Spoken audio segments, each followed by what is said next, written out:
Hello, hello, hello, welcome. My name's Rachel Sanner.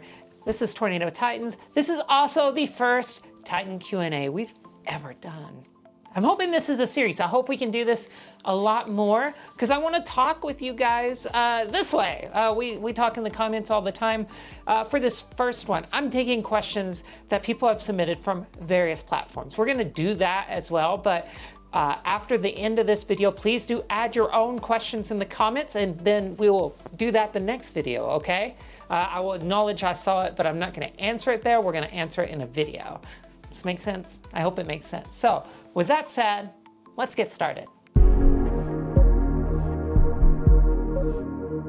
This first question is coming from a Titan Supporter Club member. If you are a Titan Supporter Club member, you get priority access in this series of videos, I guess. And you get to answer or ask more than one. I guess that's a new perk I just came up with on the fly. We're gonna go on with that. But this one's from Eric. He's asking, what is the minimum distance I feel safe? And also, what is the ideal distance to film tornadoes, okay? Great question. And I'm gonna give you the best answer I have ever given to a question in history. It depends. No, I'm serious. It really does depend on what the situation is.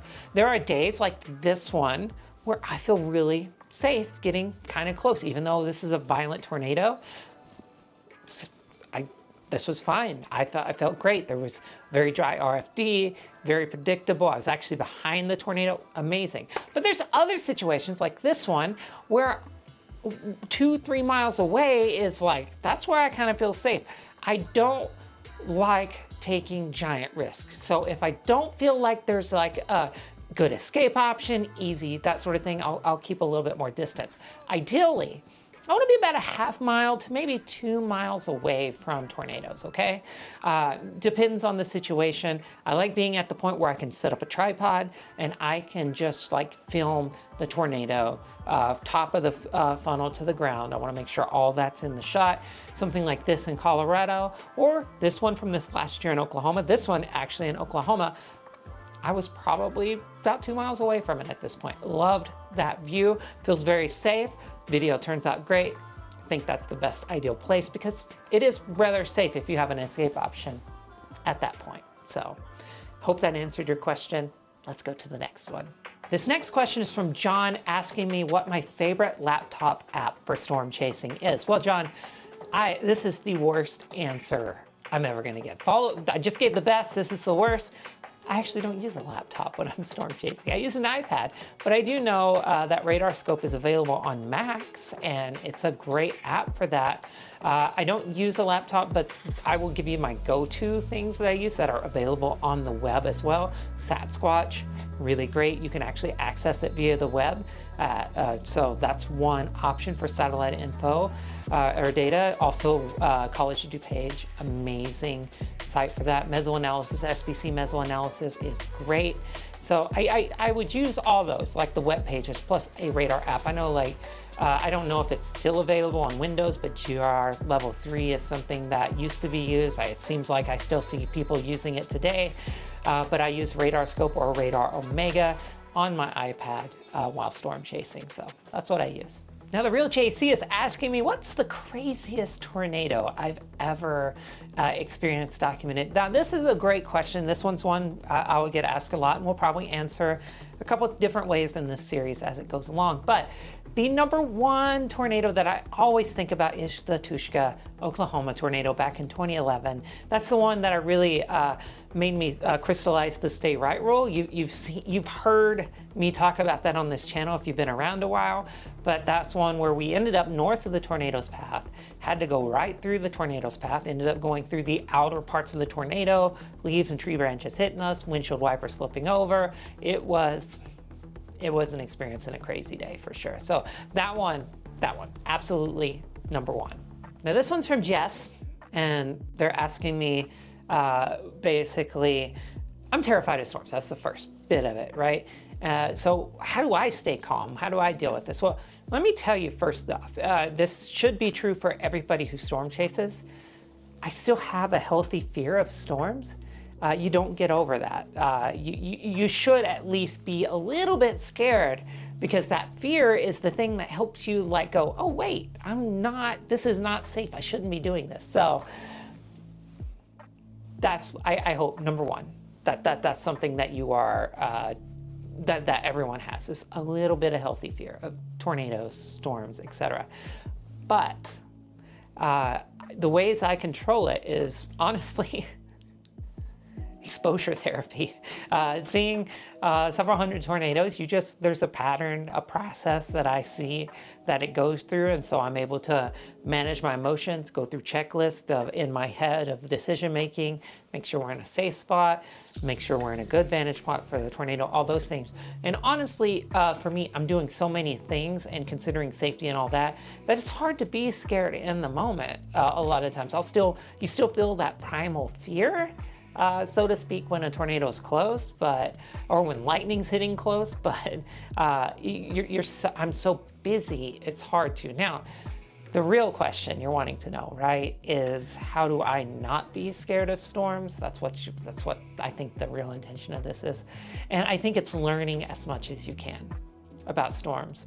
And I'm serious, like Titan U videos, all the educational videos we have on this channel are a great spot to start. My DMs are open. If you ever want to talk through that anxiety, therapy is also great. I recommend that if you can afford it, because that's really good to work on fears with. But absolutely, I think it's learning as much as you can, because understanding storms lets you know that there isn't a lot of magic to this. It's science, and there are ways to know enough to be ready when bad weather comes. Next question is from D. Ridgway asking, can you get any money for shooting tornadoes and storms from far away? Well, the first thing is like, wait, you can get money for this? What am I doing wrong? But seriously, what am I doing wrong? Yeah. Anyways, yeah, I think that when it comes to commercial things with tornadoes, right, and storms, definitely people who get close, that video still sells to news networks. It's like pennies on the dollar compared to what it used to be. In fact, there's just not much money to be made there as used to be, for sure. But you can still do a lot, but you gotta hustle, you gotta be out there doing a lot, and typically a distant view isn't gonna be that great. You should be in that like ideal distance I talked about earlier, but also like, if you're going to storm chase, make sure that you know how to storm chase first before trying to do that next spot, because being safe and all that is the most important thing, because if you don't know safety, you'll end up like over pushing for a buck, if that makes sense, and then it becomes very unsafe very quickly. So I would make sure that safety and learning the basics, learning the ropes, all that is good before you ever do that other thing, for sure. Well, to answer this one is another one from Eric. We call him 11. He lives in a lab. I think you'll Google that. You'll figure it out. This next one's from Mac, asking me, where do I find my equipment? And also, do I pay attention to the local weather? Okay, a couple of things here on this one. First, the equipment, anything I buy, cameras, one I'm shooting on here, Amazon or B&H. Straight across the board, best prices, best shipping, best service, return policy, all that. So I like those. There's plenty of options out there, but those are the two I use.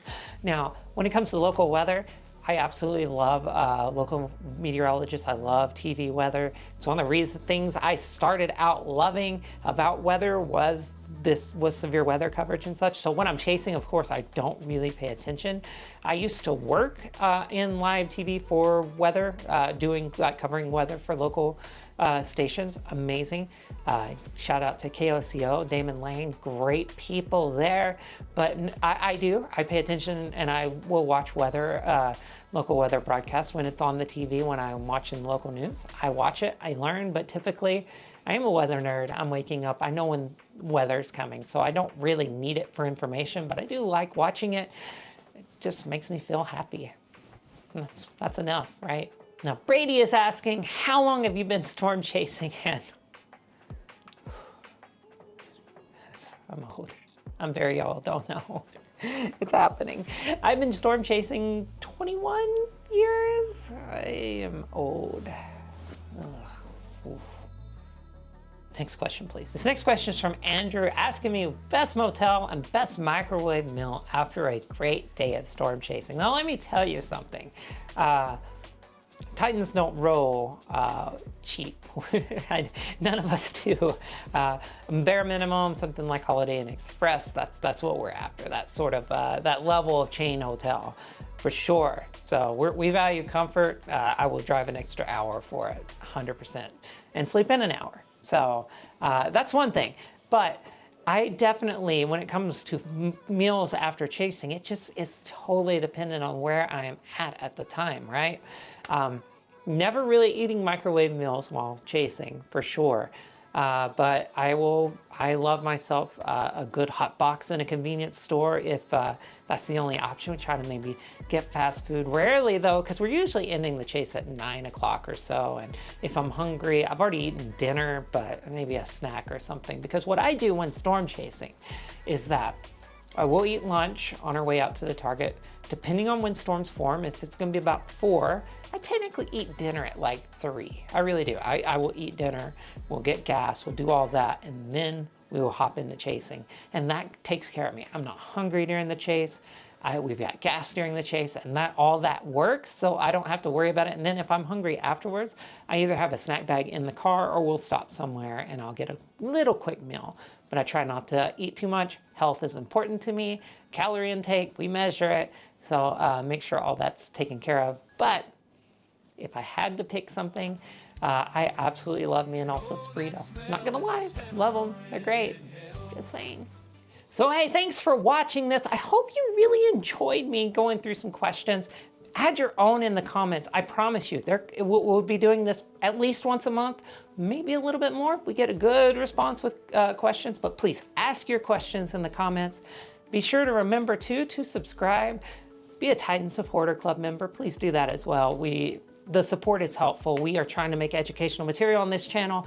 Every little bit made helps this whole thing happen. This is not my full-time job, so I try, like anything I make with this is kind of like in its own standalone budget in the family finances, so it kind of just all goes into that. So thank you if you do decide to join us. And remember too, member or not of the Titan Supporter Club, weather's for you, weather's for everybody. Hope you have a great day, and we will see you next time. Love was true, all subs burrito, I'm forever devoted.